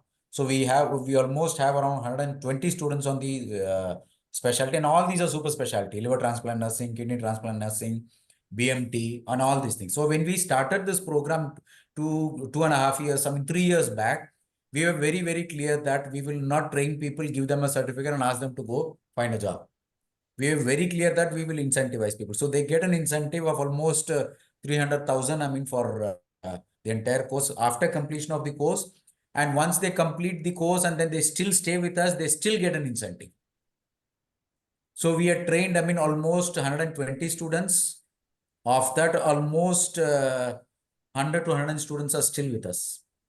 Great. And each of them work as a very specialty nurse, in that specific specialty area, because this program was actually, sponsored and supported by the chairmans of all the specialties. So we had a lot of support, from the doctors community. And then, this is something that, which even each of the special, when we initially started, we started with only 5 specialties. And each of the specialty, the chairmans, they came for me, why hamara specialty mein kyun nahi shuru karoge? So now today we have 12 specialties. Great. These are all very doable, and these are, ways to find solutions among all the problems that we continue to have. And it is good for only Sonali is here from academics, it is good for all the students also to know that such opportunities are there with, certain corporate hospitals, and you can do that. So almost all fresh nurses will say, where do you want to work? I want to work in ICU. I said, you will go to ICU just like that, give them the opportunity, get them trained, and then it is possible that they will perform even better than the, nurses who have not been trained, who have just picked up the skills because of their experience, So if they are properly trained, they will perform better in critical care. So I think we really have to wrap it up now because we are way beyond. And I really thank all the panelists here, Professor Sonali, Ms. Ishita, Mr. Jaideep, Mr. Vinod, for being here throughout the time and giving your, solutions to the problems which are already existing. And hopefully the participants who are here, they have taken some things from here and they may go back and try. And those who are going to watch this recording, maybe some ideas will ignite in your mind, and then you should be able to do something different, in your own setup. Don't wait for the government and the INCs to wake up at some point of time. And my last one suggestion is also sometimes, the colleges should send their faculty for experience in the corporate hospitals in the vicinity. And I'm very sure that they are not going to refuse. If a college says that we want to send 2, 3 faculties to your organization for experience, they are not going to do that. It all depends on, of course, the college. We are facilitated. I mean, we are lucky that someone like Professor Sonali is sitting here. But I think more and more, academicians and services can collaborate in many different ways. We only discuss few of the ways that we can collaborate. And my earnest request to all the service providers, the corporate hospitals, is that please open your doors to the future nurses. If we close it down, we will never stop complaining. Do not allow them to have that period to have their skill decay and knowledge decay, and then we continue to complain. So because we are creating the problem and then we are only complaining. So that's my personal request. And thank you so much for Bindu and Seema for chipping in, and Nirmal also. Thank you. We are almost at 5 p.m., 30 minutes, overboard. Thank you so much for your patience. And so from all the 4 panelists, last one line to say that what should we do to help our future nurses to transition into practice? Just one thing, whatever comes to your mind. Just one thing, not 2, 3 things. Huh? I know it is very difficult to come to one thing, but what will that be? Not in any order, Vinod. Yeah, Okay. maybe Sorry. I always want to be optimistic because opportunities are huge in our country. Don't look at, a brain drain situation from our country. There are huge opportunities in our country. It is only that you should know how to capitalize it. Yeah. And it is not an impossible thing. Every nurse can become a director, can become a CEO. It's only that how much of will you have and how much of it you take it, within you to achieve that goal. Great. That's an advice to all the nurses. Nothing to do with the nursing director or the dean. So that's a great advice. You want to be great, start doing great things. Don't wait somebody else to do great things to you. Thank you, Vinod. Jaideep? I just will say that we should also tell to our students and to all the nurses, we should stop singing this anthem that the less pay, more work, but we have to self-realize that we have to show to the world that we are competent enough to get that and we deserve that. And then world will realize that, okay, you deserve it. Very, very well told. It's like it takes me back to many years ago when one CEO told me, who is stopping us from paying more to the nurses? Make them, what was the right word he said? Let them be so good that nobody can neglect them. They will have to pay. So unfortunately, nobody will neglect them is small percentage. Now, majority of the nurses should become like that. So my shout out, yeah, exactly as Jaideep told, make yourself so good that nobody can neglect you. Sonali. I would say collaboration is the key. Educating nurses is not just the responsibility of nurse educator, but it is the cumulative responsibility of nurses on either side, and we must come together for it. Thank you. 200% I agree with you, because if we do not collaborate, we will never break this nexus, which is, it's not a nexus, it's actually separating. The bridge is on both sides, but center it is broken. So we'll have to travel through the bridge either side. Thank you so much. I totally agree with you. Ishita? Lending help to them. Stretch out your hand, help them. They will also come and help you. That's it. That's what we need as leaders, just not talk, walk the talk. They will Ex- definitely come. Exactly. The voice of young nurses that I have heard in the last few years is that listen to us. This is the voice of young nurses. Listen to us, involve us, and don't think we are dumb. Give us that opportunity. I think they're right there. So all the young nurses sitting here, we are all there. We want to do the best for you. Don't be afraid to ask for what you need and make yourself so good. Indrani, you had been listening to all this, so what's your take?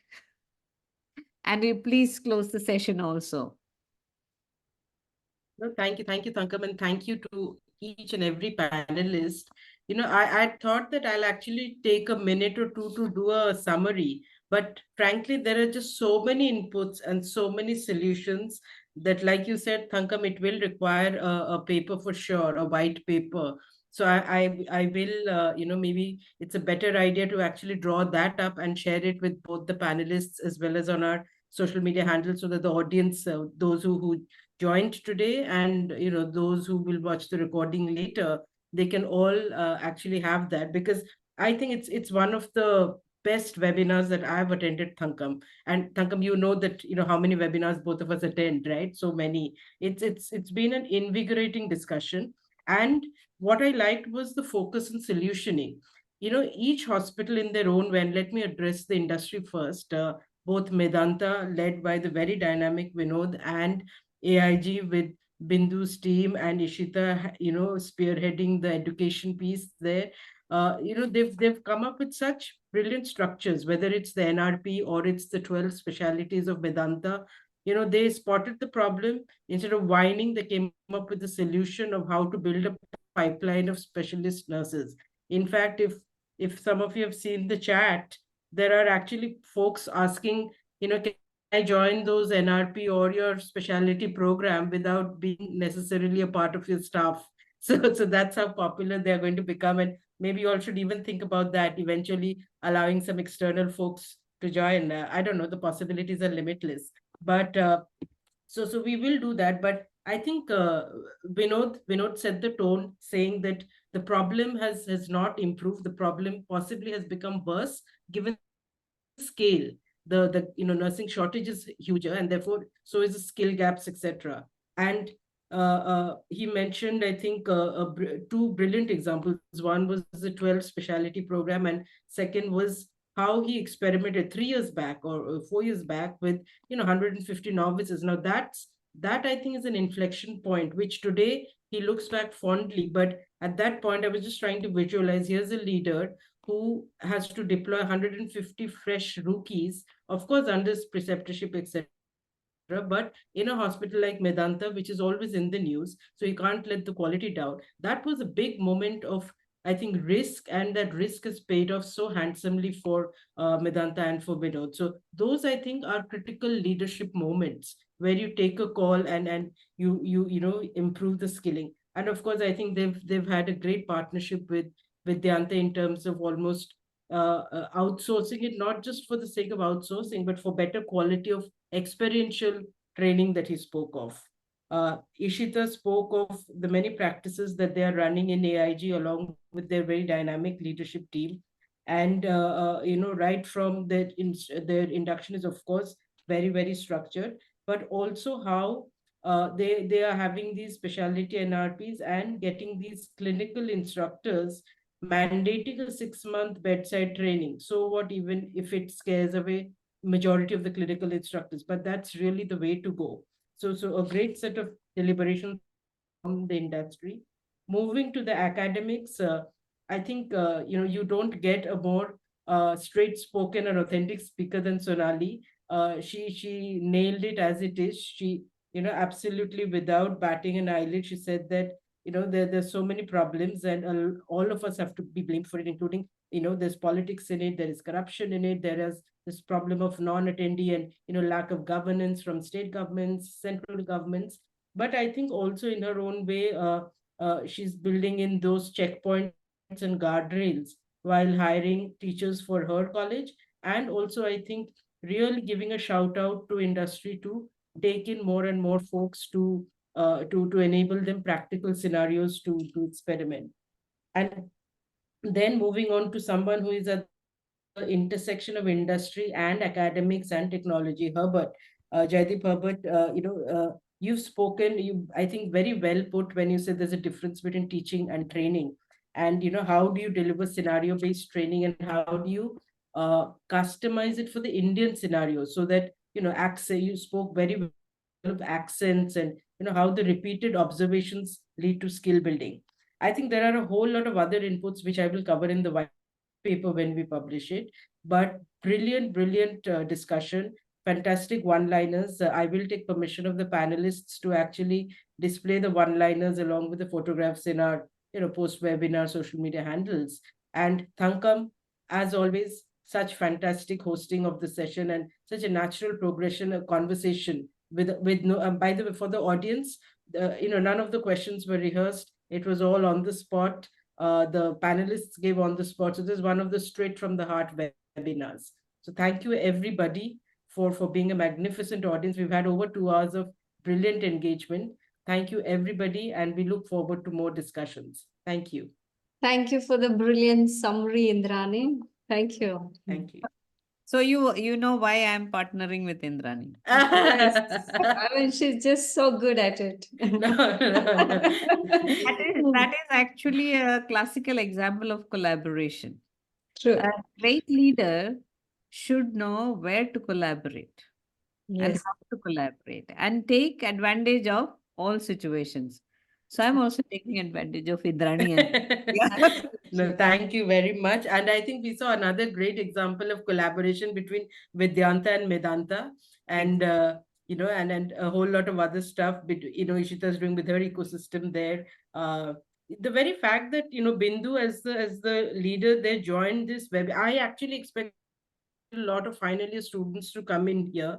What pleasantly surprised me was so many nurse leaders have actually come in and engaged and really taking notes, asking questions. How do I run this? How do I manage the shift, etc. I think that just goes to show the intent to bring in solutions to the table. So thank you very much. I think it really encourages us to hold more of these meetings. Thank you. Thank you, everyone. And thank you Thank you. especially to all my dear panelists. And thanks, Seema. Thanks, Sandhya. And thanks, Nirmala, who chipped in. And thank you all, the audience who are here still. Thank you so much. And please look out for the recording link, and please share with more people. So let them also listen in and see what they can do in their own ecosystem. And all of us are available in case you want to have a word with any one of us on any solutions or any idea. Anything for nurses and nursing in India. We are there.